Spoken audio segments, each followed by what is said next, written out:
bloco do Panorama Tricolor especial com Marcelo Vieira e Leandro Araújo, a gente debatendo as questões literárias e das artes em geral envolvendo o seu relacionamento com o futebol. A gente já falava no intervalo e agora já volta com força total a respeito.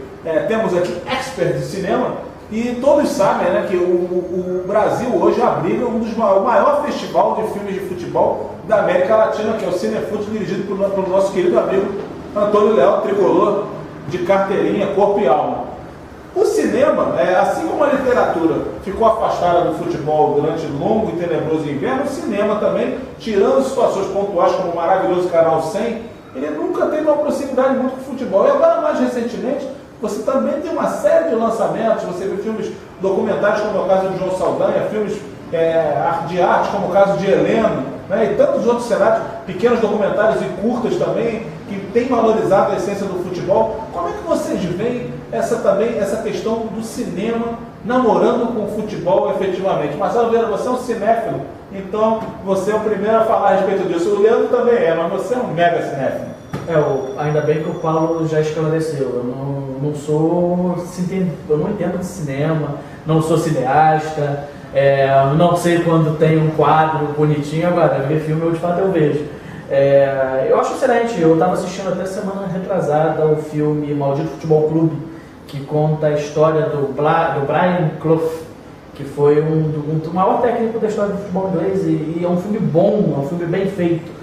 O que eu acho legal é isso, quando existe uma qualidade de produção, e você tinha realmente muitas poucas produções. Eu lembro agora do Febre de Bola, que foi um outro filme muito interessante que mostra a paixão de um torcedor realmente tem toda uma trama romântica no filme, mas você tem essa coisa que mostra a paixão do torcedor pelo clube de futebol dele. Mas faltava. Eu ainda acho que é uma produção muito incipiente. Eu acho que é algo que está começando a gente a ter mais. Você citou o Heleno, é uma coisa que você consegue citar nos dedos. Quantos filmes de futebol eu conheço? Poxa, beleza, é o Heleno, é o Febre de Bola, mas produções boas mesmo. Tem O Segredo dos Seus Olhos, que tem o futebol como um subtema ali, que é um filme argentino. E é bom, eu acho que vamos ver como é que isso vai se desenvolvendo daqui para frente. Eu acho que cada vez mais a segmentação de temas, com a capacidade de produção que a gente tem hoje em dia, que é completamente diferente das décadas anteriores, isso vai se maximizando. Pois eu tenho acompanhado algumas edições do Cinefute e confesso que algumas das exibições feitas em anos anteriores me deixaram muito emocionado. Nesse ano mesmo, o documentário que havia sido passado no Sport TV, depois foi reproduzido no Cinefute, Rebelde do Futebol, eu acho um filme obrigatório para qualquer pessoa que tem interesse em política e futebol. É um negócio assim fabuloso, do outro mundo, é uma coisa que tem que ser vista e revista inúmeras vezes. E também vi produções, mesmo as mais humildes, né, as feitas de caráter mais amador, eu nunca esqueço de um documentário, eu achei de uma genialidade, de uma sensibilidade enorme, chamado Canal 001. Eu não lembro o nome do rapaz que era diretor, mas eu estive na exibição desse filme. É um curta. Ele adaptou a crônica das Sandálias da Humildade do Nelson Rodrigues a uma pelada jogada na Baixada Fluminense. E ele narra o jogo e narra os lances. É um negócio assim épico, é maravilhoso, porque é o cinema feito com um mínimo de recursos e um máximo de sentimento e olhar humano, né? E tem um outro que eu acho que eu recomendo para todo mundo aí, que é fácil de encontrar no YouTube, Mauro Shampoo, jogador, cabeleireiro e homem. Mauro Shampoo foi zagueiro durante muitos anos do Ibis, que era talvez a expressão máxima da derrota do futebol mundial. E ele se define dessa maneira. Inclusive, ele se apresenta ao telefone, ele atende os telefones dessa maneira: Mauro Shampoo, jogador, cabeleireiro e homem. Ele tem um salão no Recife, onde ele trabalha, atende as pessoas. Ele tem um filho, o filho tem apelido de Gumex, a filha tem apelido de Parafina, uma coisa assim. Então, vale a pena, porque o Mauro é uma figura engraçadíssima e representa todo um lado do futebol que é totalmente desglamorizado, né? A gente está acostumado sempre aos grandes centros, ao mainstream, as produções das grandes torcidas, os grandes gols. Claro, o Canal 100 teve uma importância maravilhosa nisso. O Canal 100 está voltando. Assim seja, oxalá, porque nunca deveria parar e toda iniciativa nesse sentido é positiva. Mas tem todo um futebol fora dos grandes cenários que a gente perde, né, Leandro? E você estava falando, em documentário tem bastante produção cinematográfica rolando agora sobre futebol, só que, novamente, eu vou falar de novo do que falta. Falta muito no cinema clássico narrativo, que é o cinema comercial mesmo, que é o cinema clássico hollywoodiano. O único exemplo que teve recentemente foi o Heleno, e vá lá aquele Romeu e Julieta, o brasileiro, que teve com a Lona Piovani e com outro ator que eu não lembro, que era a Julieta era torcedora do Corinthians e o Romeu era do Palmeiras. Era Marco Rica? Não, era Marco Rica, acho que era Marco Rica. Foi um exemplo, foi uma tentativa muito boa, mas o resultado final ficou muito aquém. Se a gente for ver em Hollywood, você vê que lá se faz tudo de tudo, isso é óbvio. Mas comparativamente lá eles têm uma produção muito grande sobre os esportes que eles são fã, né?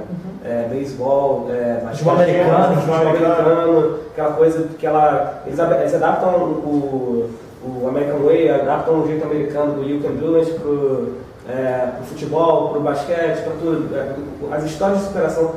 O futebol ele é um pano de fundo perfeito para as histórias, para as tramas se desenvolverem. E isso no Brasil foi muito pouco. Falta muito filme nesse sentido. Eu não sei se aí vai ser investigado os motivos, podem ser milhares. Você pode dizer, futebol em si é muito difícil de se filmar. Filmar uma partida de futebol, representar isso é muito difícil. Se você for ver o making of do Heleno, você vai ver o trabalho que os atores têm que ter um treinamento específico com isso. O Rodrigo Santana ele teve treinamento com um ex-jogador só para fazer as cenas. E você pode ver também a situação do cinema brasileiro em si, que teve essa retomada recente e ainda tem, apesar desse crescimento, ainda tem uma produção muito carente, né, muito pequena, e é uma produção, se for para o mainstream, as produtoras elas não te deixam errar, você não pode ter margem para erro, você tem que ter um roteiro, tem que ter um projeto que vá vender. E futebol, pelo que me pareça, mete medo, porque, por exemplo, o Heleno é uma figura, ele é um vulto que é acima do Botafogo, até porque o Botafogo não é tão grande assim. Eu vou fazer o papel do torcedor mala. Vou mandar um beijo para a querida Fernanda Maia, gatíssima alvinegra. O Botafogo é grande. Carol Marques, tem Botafogo de grande. Mas vou fazer o papel do prazer. Mas debochado. Ele é uma figura, um vulto maior que o Botafogo em si. Mas, por exemplo, se for fazer um filme, pegar um time só, eles correm o risco de que a torcida dos outros times não rejeitem. Foi um problema do Heleno na fase de produção, de se lançar, deles pensarem nisso. Então, acho que eu que gosto de futebol, vejo tudo, faço tudo e eu veria com tranquilidade, até porque já vi vários documentários e filmes relativos aos outros times e alguns até bem divertidos, né? Por exemplo, documentário sobre o Zico, morro de rir, porque todo mundo fica procurando, não é uma língua ofensa com você, mas todo mundo fica procurando um gol decisivo do Zico contra o Fluminense. E não tem. Não tem. Simplesmente não tem. O que não torna o Zico menos herói rubro-negro do que foi, enfim, durante muito tempo, né? Mas então, agora que o tempo é curto, o tempo escasso, a gente tem 2 minutinhos para falar de um tema muito legal. Música. A música, entrelaçada com o futebol nos tempos que havia a ditadura cívico-militar no Brasil e se dizia que o futebol era coisa de alienado, alguns bravos artistas desafiaram isso no peito e na raça, felizmente alguns tricolores, né? Chico Buarque vestia a camisa do Fluminense mesmo exilado, Elis Regina, que ajudou a criar a torcida Jovem Flu em 1970, enfim, você tinha uma série de pessoas que mexiam com isso. Nos anos 90, depois de um período de mais ou menos recesso, bandas de pop, rock, como é o caso do Skank, né, faziam questão de ostentar suas camisas de Atlético e Cruzeiro em grandes festivais de rock. E a MTV ajudou muito nisso, né, durante muitos anos produziu o festival Rock Go, ou seja, dessas artes, das manifestações artísticas, a música é que teve sempre mais próxima do futebol, né? Como é que vocês veem isso? Eu acho que é a arte, para mim, é a arte mais popular, pelo menos no Brasil. Então, quando o esporte sempre foi o futebol sempre foi o esporte mais popular, ele sempre teve mais penetração na música. Sempre quando vamos falar do samba mesmo, hoje em dia o samba, infelizmente, a relação com o futebol está um pouco abalada. O futebol está dominado pelo mundo funk. Né? Pelo mundo funk e pelo mundo sertanejo universitário. Vi os jogadores que quando vão pedir música no Fantástico sempre pedem. Eu não tenho nada contra o mundo sertanejo universitário, eu quero apenas a extinção dele, é só isso. Tá? Pouquíssimos pedem samba, a maioria pedem funk ou pedem sertanejo universitário, sem problema nenhum, gosto também. Onde é que a gente pode ouvir o sertanejo de segundo grau ou de primeiro grau? Como é que é isso? Na verdade de segundo grau. Ensino fundamental, mas infelizmente os votos são comerciais, não se pode discutir. Né?